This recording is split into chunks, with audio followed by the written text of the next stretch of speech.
Warahmatullahi wabarakatuh.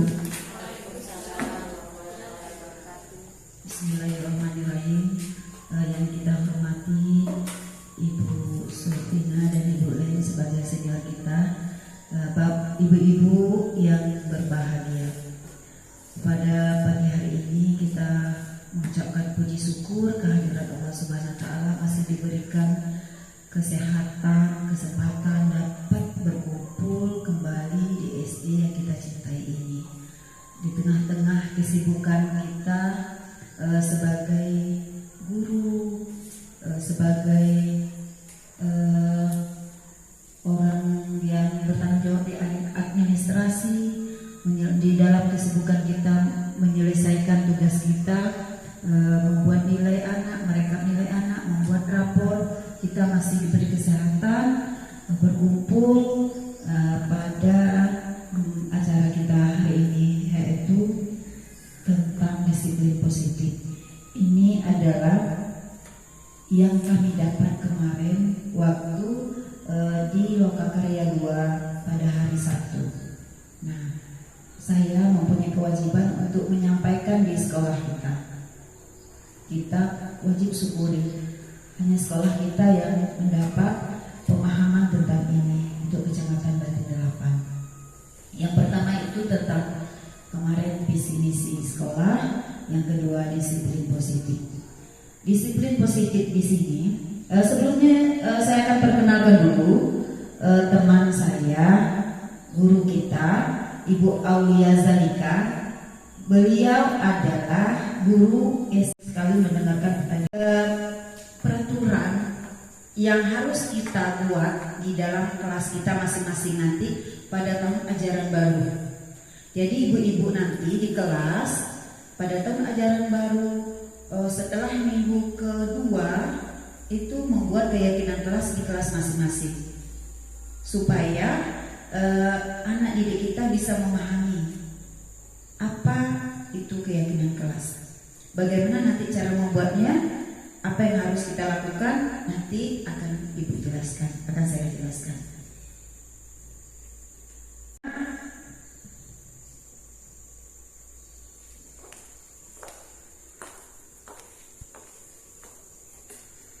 Keyakinan kelas itu adalah seperangkat nilai-nilai dan prinsip-prinsip universal yang disepakati bersama oleh seluruh warga kelas. Jadi nanti semua anak kita di dalam kelas itu mempunyai keyakinan. Ini yang harus kita lakukan. Bukan dari kita membuat peraturan, memberi peraturan kepada mereka, tapi mereka memang yakin. Ini yang harus mereka lakukan. Termasuk guru dan murid. Keyakinan ini diwujudkan dalam bentuk pernyataan positif yang dimulai dengan dimudah dengan ingat dan dipahami dan jadi pedoman bagi semua orang dalam berperilaku dan berintegrasi di lingkungan kelas. Jadi biasanya kita akan memberi peraturan kepada anak didik kita. Tidak boleh datang terlambat, tidak boleh makan di dalam kelas, tidak boleh ribut, tidak boleh berjalan. Nah, sekarang kita memberi kesempatan kepada anak didik kita untuk membuat keyakinan kelas, sehingga mereka bisa memahami kalau mereka melakukan pelanggaran, mari kita sepakati bersama. Sudah saya yakini kalau kita melanggar ada yang terjadi, ada dampak pada diri saya, sehingga mereka merasa itu patut untuk dipatuhi oleh mereka sendiri, seperti itu. Ya. Yang pertama, bisa menciptakan lingkungan belajar yang positif dan kondusif. Yang kedua, bisa meningkatkan motivasi dan semangat belajar murid. Jadi mereka punya keyakinan sendiri kalau mereka harus mematuhi aturan itu, harus berperilaku positif mereka sendiri dari hati mereka, sehingga mereka merasa termotivasi. Kemudian bisa membangun rasa saling menghormati dan menghargai di antara teman-temannya. Terus mereka bisa mengembangkan karakter dan kepribadian murid yang positif, mendukung pencapaian tujuan pembelajaran. Gitu. Peraturan dari guru. Kalau yang sekarang adalah keyakinan diri sendiri untuk mematuhi, begitu ya. Nah, ini adalah langkah-langkah tahapan yang harus kita lakukan. Seperti kemarin anak-anak itu yang pertama kita libatkan semua pihak, semua warga sekolah itu memasukkan proses pembuatan keyakinan kelas. Sekarang kita akan mencoba membuat keyakinan kelas bersama-sama dan nanti ibu-ibu akan terapkan di kelas masing-masing. Keyakinan kelas berupa aturan, berupa kalimat positif yang akan kita buat di dalam kelas kita nanti. Ibu-ibu silakan ditulis.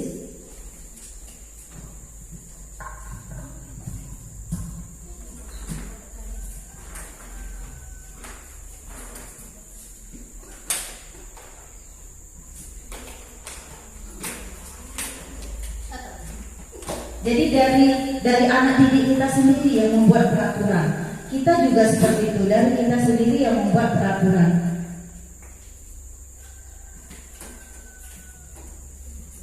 Harus terbalik ya Bu ya.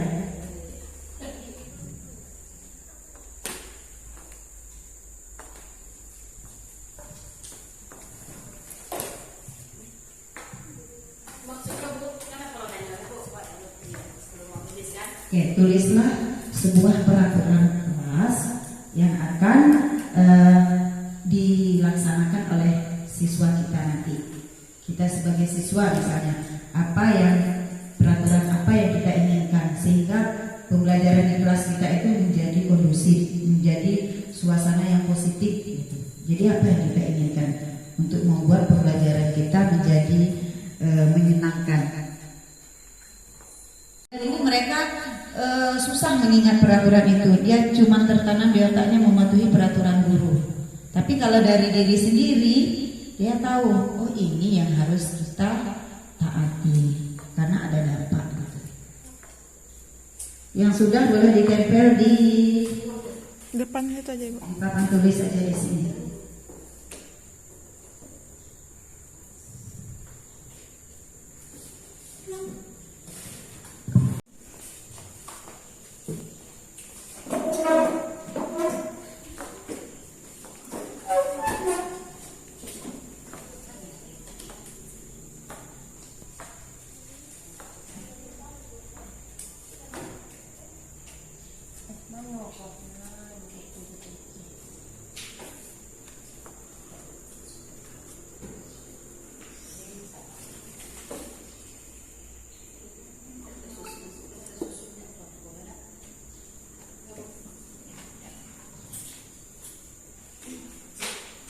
Dari semua siswa, dari semua guru,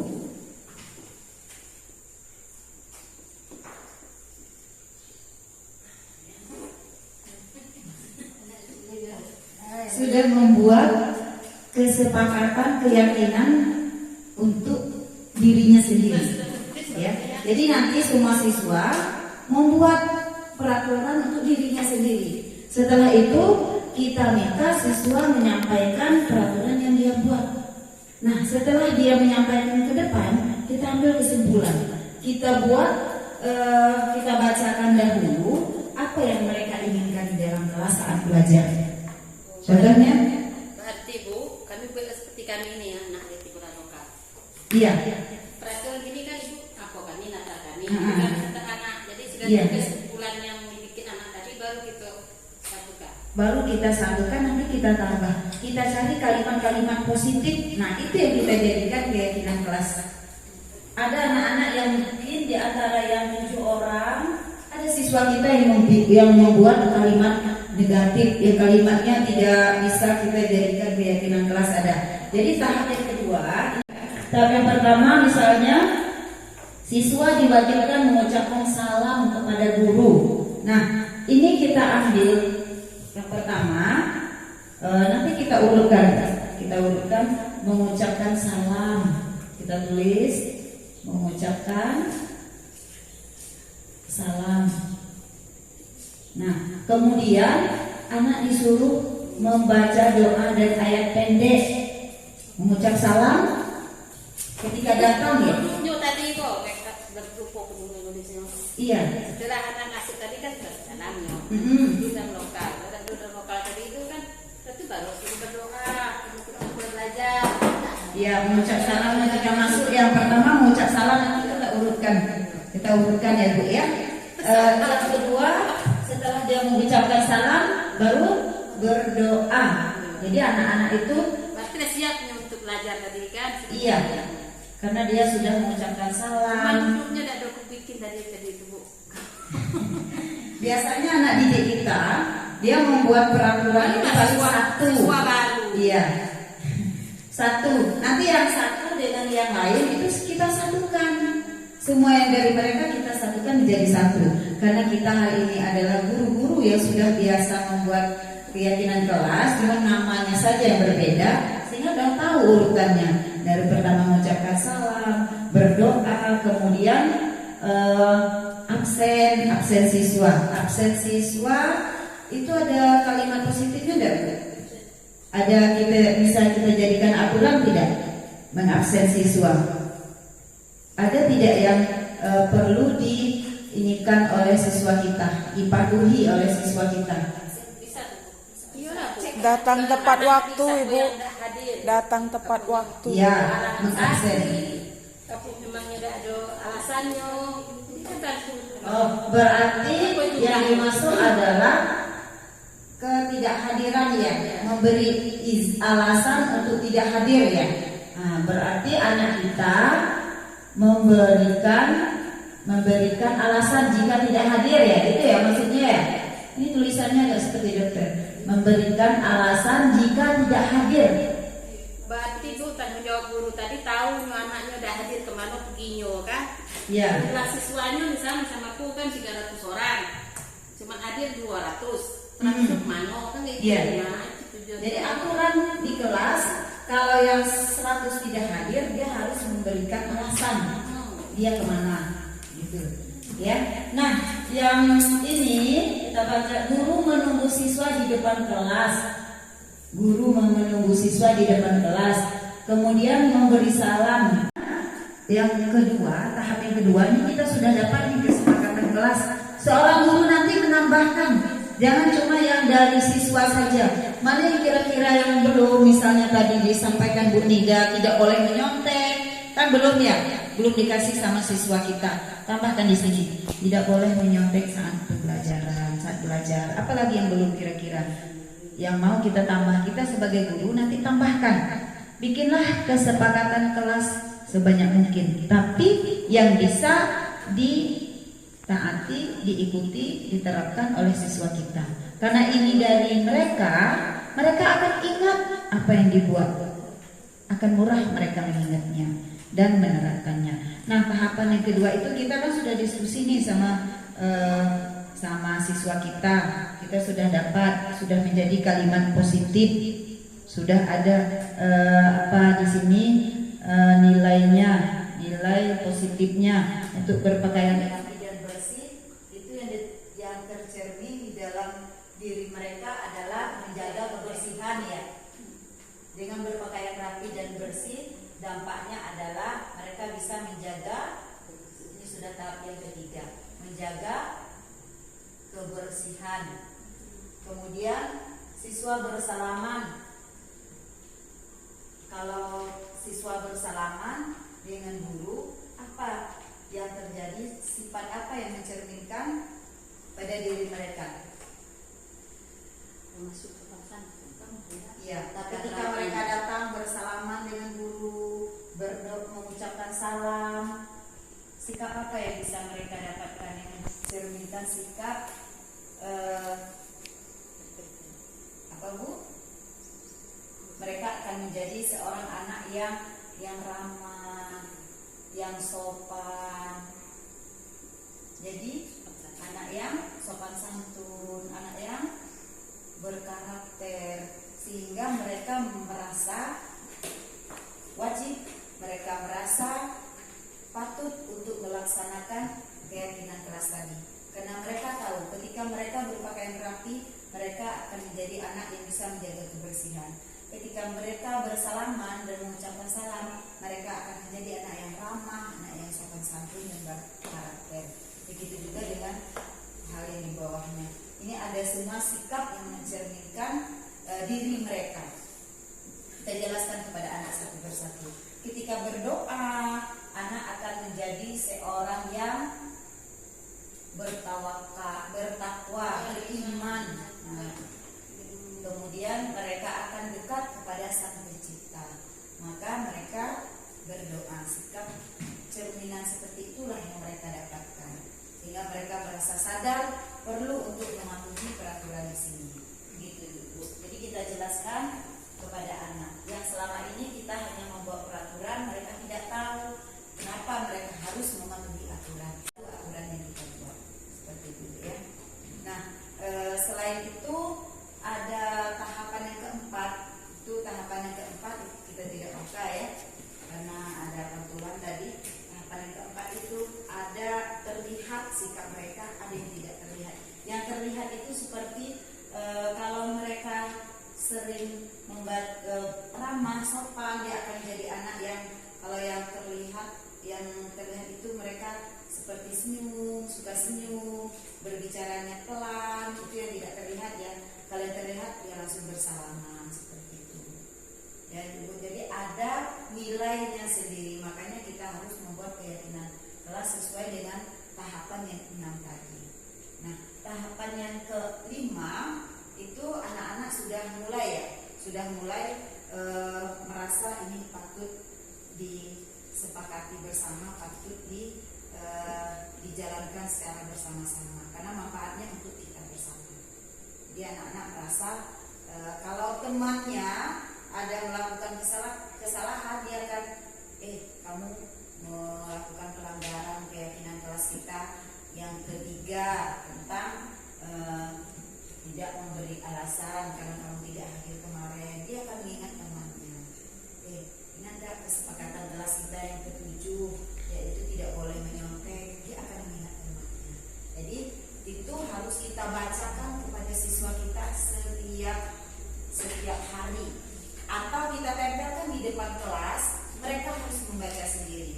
Ini yang harus mereka laksanakan supaya kita tidak menyampaikan terus kamu jangan seperti itu, jangan seperti itu. Tidak, mereka sudah tahu apa yang ingin mereka lakukan, tindakan apa yang positif, yang bagus mereka lakukan, seperti itu. Yang terakhir, anak sudah menerapkan di kelas masing-masing ya.